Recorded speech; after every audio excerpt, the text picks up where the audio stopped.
Hey guys, Rhett here. Have a super special guest today. I'm so thankful that he came onto the channel to share his experience in real estate. This is a guy that for you guys watching this at home, get out a notepad, get a pen, listen to what this gentleman has to say. I'm so happy to have him on the channel today. Eric, thanks for joining us. Thank you for having me, Rhett, and really appreciate the time and looking forward to this. Thank you. Yeah. So Eric, guys, he's in the coaching program, but Eric comes from a little bit of a different background. And one of the reasons why I really wanted to bring him onto the channel today, really for a couple reasons. But number one, he came into the program, he already has a bunch of properties. He already has a good sized portfolio. Not only that, this is a guy who will tell you, and we'll get into this, but Eric works two full-time jobs while he's building a incredibly successful real estate portfolio that one day is going to be able to supplement, one day soon, is going to be able to supplement all of the income that he makes from his two full-time jobs. Eric, just talk about everything you have going on, where you've been, just kind of give everybody a background on you and what you have going on. Awesome. Yeah, absolutely. Again, thank you for having me on the show here. So starting out, I work currently for the fire department, and then on the off days of the fire department, I own a pest control business out here in Arizona. So starting out in real estate, I was doing a lot of property management work through my pest control business. And I just talking to different property managers and just different investors who were a lot of our clients.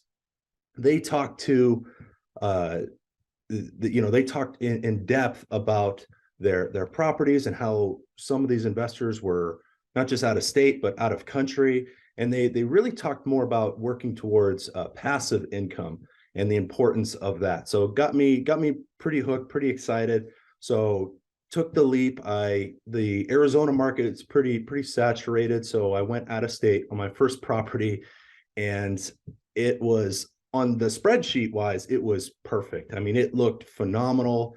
All the numbers marched out, great cash flowing property in theory, and just did not have the boots on the ground, did not have a team in place, did not have, anything to really be successful other than, hey, the numbers work.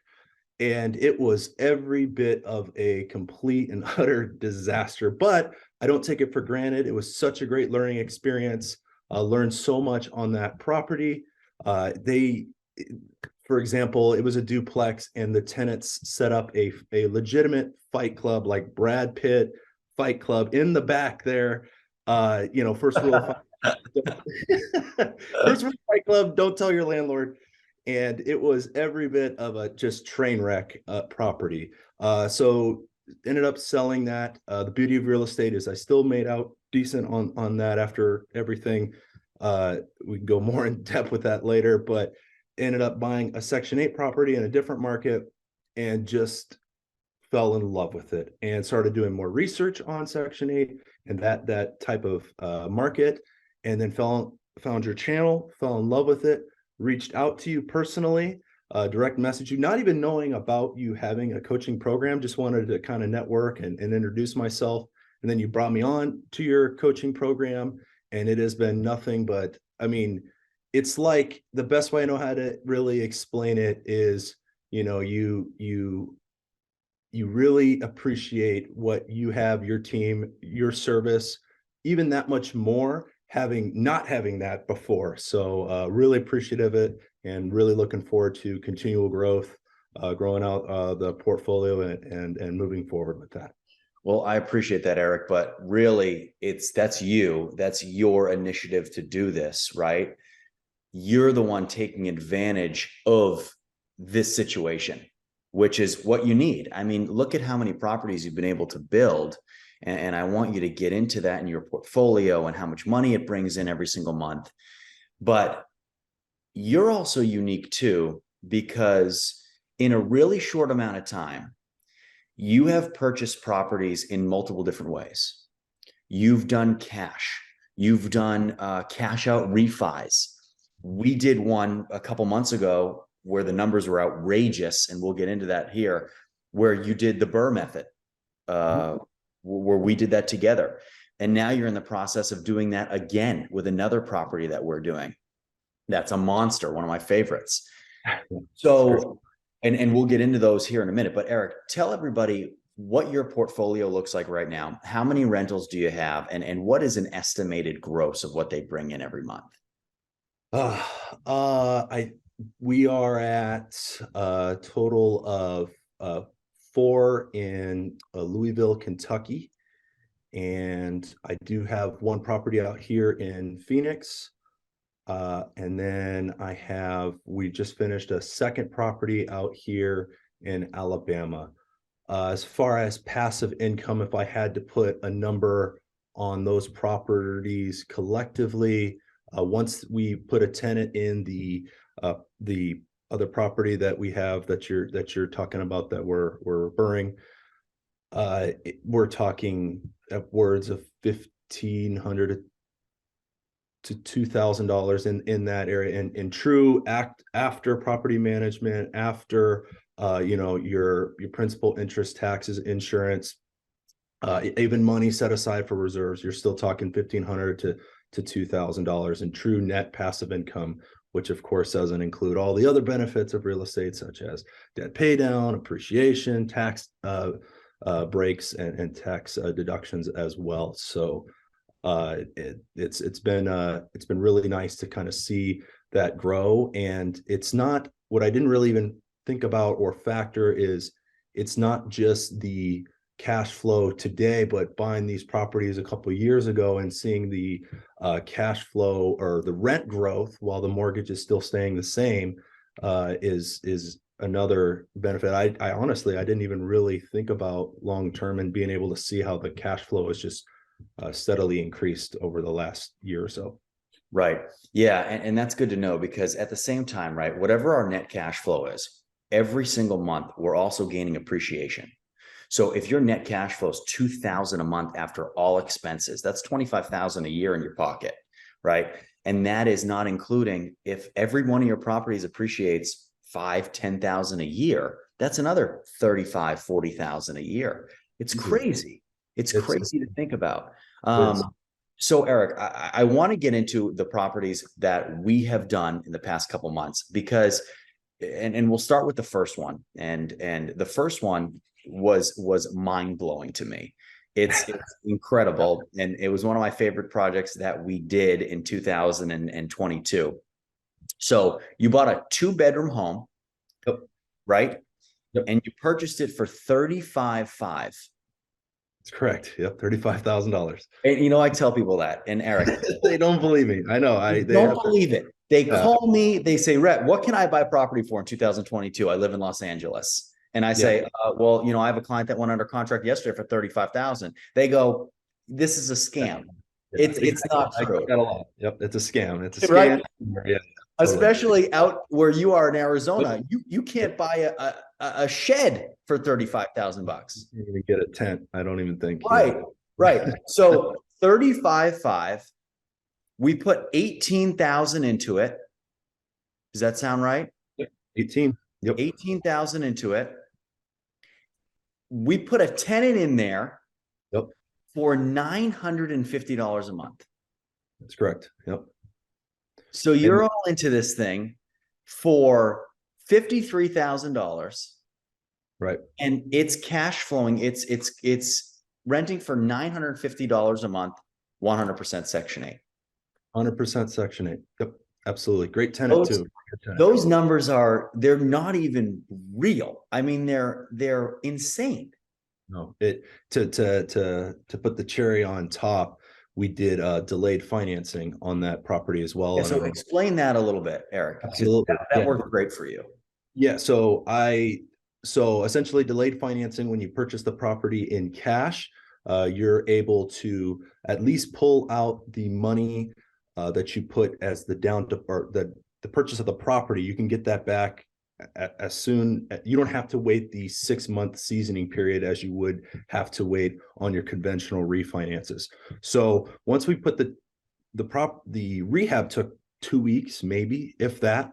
So 2 weeks, got a tenant in there, maybe 2 to 3 weeks later. So we're talking 5 to 6 weeks since the day we bought it. We got it reappraised and then refinanced, got the full $35,000 back that I put down on it, tax free, and then had a new mortgage on it, and was out the gate, the $18,000 in repair. But the property praised for so much more that, technically speaking, we could go back and refinance later and recoup even the money that we put down. But just getting the $35,000 back was able to get us into the second deal almost immediately. Right. And we're going to get there in a second. So what is the mortgage, Eric, on that one property? It's like $380. Okay. So it's 380. Right. It's renting for 950. Mm-hmm. After management fees, you're still netting about $500 on that one property. Yep, absolutely. And your only cash in it is the 18,000 for the rehab. Right. Which ended up, it's a tax deduction anyways. I mean, it ends up being a big tax savings on the back end. So you got to factor that as well. Right. So you're making about 6,000 a month. I'm sorry, 6,000 a year on that net cash flow. You're into it for 18,000. Right. Your cash on cash return is 33%. Right. It's mind boggling. So what we did was we took that momentum, and immediately you refinance. When you did the delayed financing, you pulled that cash out and we bought another one. Yep. Right. So that second house that we bought, you bought for 45,000. Right. It is a monster of a house. I absolutely love it. So it's a monster of a house. We bought it for 45. We put 40 into it. Right. And one of the reasons that rehab was so expensive, well, square footage wise, that house is gigantic. Right. But while we were doing the rehab, we were kind of in the heat and the middle of an extreme supply shortage of HVAC units. Right. And we put a brand new heating and cooling system in there, and that was crazy expensive. But you think about it, right? Adding central air conditioning and heat to a unit is going to make you so much money on the backside and help an appraisal just significantly. Right. So I think that was truly a great investment. Yes. You're into it for 85. Yeah, 85-90. Yep. 90,000. And we're getting a ton of play on that unit between 1,250 and 1,300. Right. When you're able to build 2 units in just a matter of months, Eric, where your gross cash flow is going to be about $2,500, your net cash flow is going to be probably about 1,000. Mm-hmm.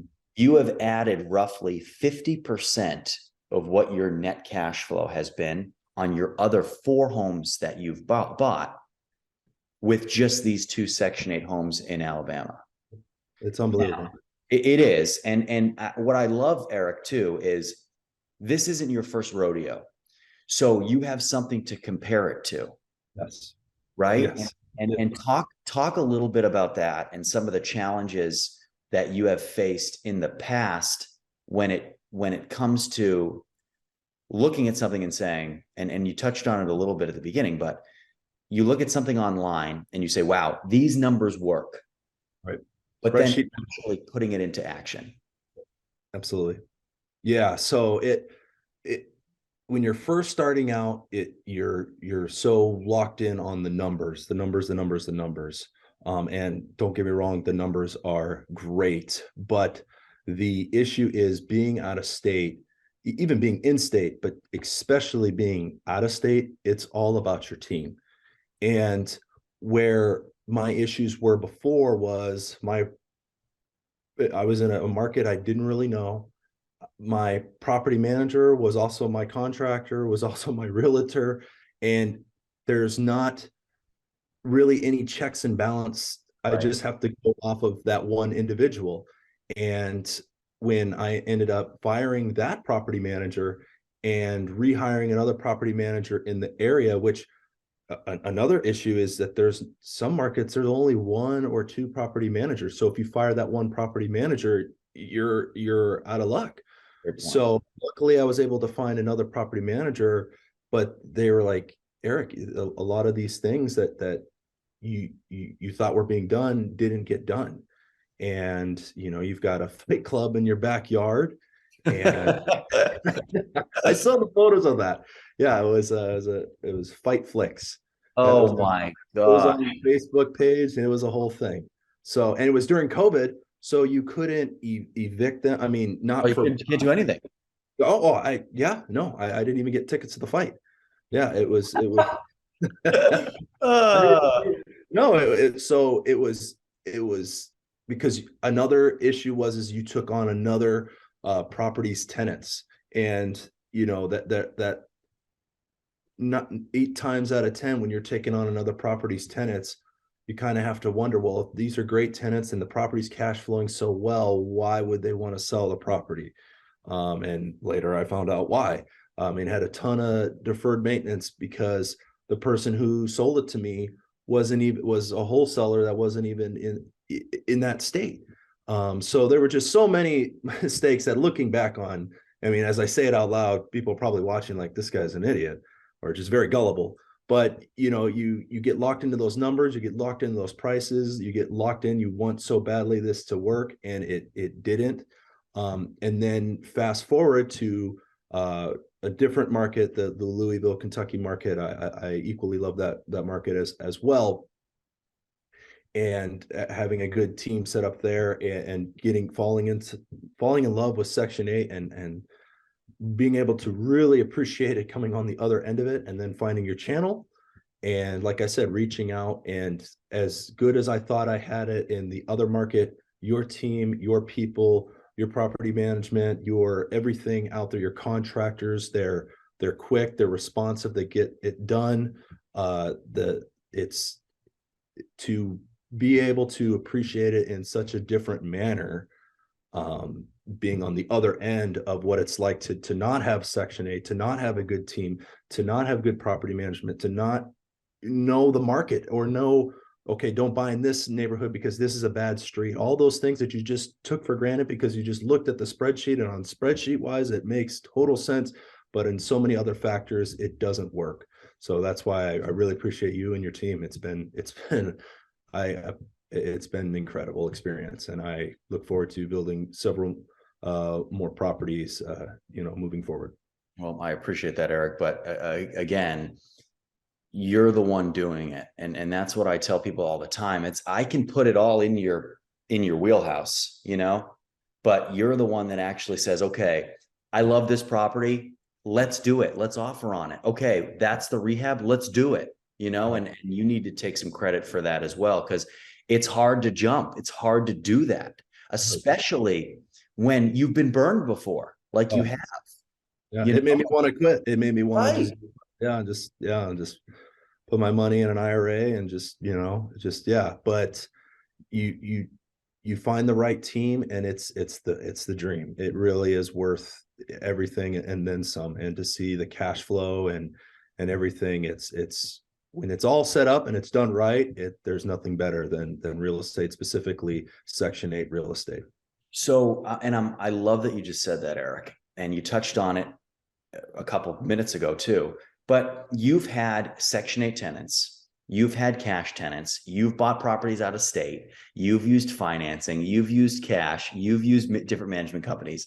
You have so much experience for a young guy. There's no doubt in my mind you're going to keep adding properties, and you're going to actually understand what it's like to be financially free and have something to rely on for the rest of your life, and live the life that you want to live. Look at you. Look what you've already done in such a short amount of time.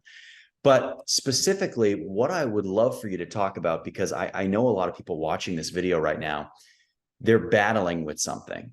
And I'm sure you've battled with it at points in your investment journey as well. But talk to me a little bit about the thoughts that you've had about going Section 8, and what that internal conversation was like, what the conversation was like with you and your friends and your wife and your family, and the battle that's gone on, and how you feel about it, and what it's turned out to be. Right. So again, just getting done with the Fight Club property, we'll call it for short. It, when I first heard my realtor in the Louisville market say, hey, we could rent this out, this particular property, Section 8. And immediately you go through in your own mind of, well, Section 8, are they good tenants? Are they going to destroy my unit? Are they going to not pay? Are we going to have another eviction on our hand? All these negative kind of stereotypes that you would hear in your mind, especially just coming in, and what had just happened was still pretty raw in your mind. You're like, do I want to take that on again? And doing some research on it and watching even your page, the Section 8 process, although state to state dependent, but the states that I'm in, and then the states in Alabama as well, is such a vetted, well established program where these tenants, they don't want to lose their housing voucher, right? A lot of them had to wait 3, 4, 5. In the one of the properties I have, the woman waited 7 years, and when we accepted her onto Section 8, I mean, she was in absolute tears. And I still remember when we went to refinance that property, that the appraiser is going to walk through, and you're a little nervous on what's the appraiser going to find. Is the property going to be trash? Is it going to be all these different things in your head? The property was cleaner than my own house. I mean, she took immaculate care of the property. It's a very sweet, kind woman, and we were able to get the appraisal back at the numbers we wanted, to be able to pull out every dollar I ever put into the property, including the additional money that we were able to use on another deal. And then just seeing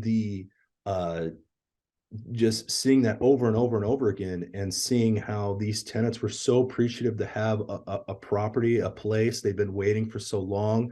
Section 8 had already vetted them for us and done a lot of the vetting for us, plus not having to worry about rent coming in. I can't tell you the stress of that unless you've actually lived it. The first comes around and there's no rent, and the second and the third, and you start getting worried. To not even have to worry about that, all the other stresses that are involved in real estate investing, and to know that at the bare minimum, you're at least going to get paid on the first, and Uncle Sam's going to at least take care of that aspect of you. You truly can't even put a price tag on it. So, cash flow aside, just knowing that you have a steady, safe asset that's going to grow with appreciation and rent growth and filing for rent increases, it's incredible. So to answer your question, you had your Section 8 kind of worries and stereotypes, but I can tell you, being on the other side of the coin, you get a good team in place. There's nothing better. There's no other better, safer, long-term, recession-proof and real estate investment. Yeah. And Eric, everything you said there is so true. And those are things that I talk about all the time on the channel, but everybody just gets tired of me saying it all the time, So I love having you say it, because you have seen both sides, and we get a lot of people who are very successful as first-time investors, and their first experience is with my team, and it's with Section 8. So they're like, wow, this is so easy. Yeah. I don't have to do anything, and everything is just, this is great, and I get money every month. It's great. I love your perspective, because you and I are very similar in the sense that I've done everything that you have. I've hired the bad contractors, the bad management companies, all of the bad actors in this game. I have gotten my butt handed to me. I've lost my shirt on deals. I have bought homes like you bought a Fight Club home. I've bought homes that have been drug dens where I'm like, why are people showing up from midnight to 6 a.m. every single 15 minutes, you know? Getting So cash. yeah, exactly. And I'm not getting a piece of that. At least give me loyalty. Right. So, you have that experience, experience A, we'll call it. And now you have experience B that you can compare. And another thing I love too, Eric, is that because you have purchased in so many different ways. You've done financing, you've done cash, you've done delayed financing, you've done cash out refis, you've rented Section 8, you've rented to cash tenants, you've bought in-state, you've bought out-of-state. It's given you so much experience at a young age to decide, okay, now I know what I like. I know what works for me. I know what doesn't. This is the direction that I want to power in to continue to build. Yeah. And it's hard to know that unless you've done it all, which you have. So as you continue to build and as you continue to grow, Eric, what do you think the best strategies for you have been that you want to continue to harp on and continue to grow with? Yeah, I mean, I think the best way, if it's not broke, don't break it. You're a baseball guy, you just keep getting those singles out there. If it's working, just keep doing it, right? I think just continuing with the team that you have in place, continuing to buy distress properties that we can fix up with our contractors, that we can put tenants that we chose and have it managed by our property management company, and just kind of rinse and repeat, right? Rinse and repeat. Take the capital from my business and my full-time job, and just continue to just keep putting that into Section 8 properties. And once you've done it a couple times, and you do it the right way with your team, you're like, okay, that wasn't too bad. And you just continue to just rinse and repeat. And it almost becomes kind of mundane, but that's the best way to get it done. Is if it's not broke, don't break it. I mean, there's so much noise, and I know you've mentioned this before. There's so much noise out there. The large multifamily investing and all these sellers financing, all these multiple myriads of just different, Airbnbs, all these different ways to invest into real estate. And each way it can work, and each way people have found ways to make it successful. But if you find something that works for yourself, just continue to push forward. And for me, it's Section 8 investing, with the team that you guys have in place, and just continue to just buy the property distressed, fix it up, rent it out, refinance, try to recoup most, if not all, the money, and just continue to just do that over and over and over and over again. And in a period of 5-10 years, kind of see and reevaluate and go from there. But my long-term goal is just to continue to buy Section 8 properties. Well, honestly, I think that's the way to do it, Eric. And you have shown that there's no reason not to. Right. Yeah. Everything that you've done so well, and you've done it to success. There's no way or reason why you'd want to stop. Right. And I'm super happy for you. I'm super proud of you. You are the person that I talk about on the channel when I say you can do this. You just have to do it. And that is you. You're living it. You're doing it. You have teams in place. You're doing it in multiple cities. You are out in Arizona. You're investing in cities that are thousands of miles away from you.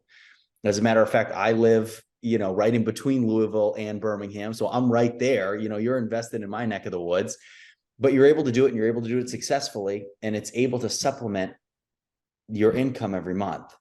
So guys, please, those of you who are watching this, leave your questions and comments below for Eric. Eric finds himself in the comment section all the time. I'm sure he'll get back to you. Any questions you have for him. Eric, thank you so much for coming by today. I really appreciate it. And I know a lot of the viewers do as well.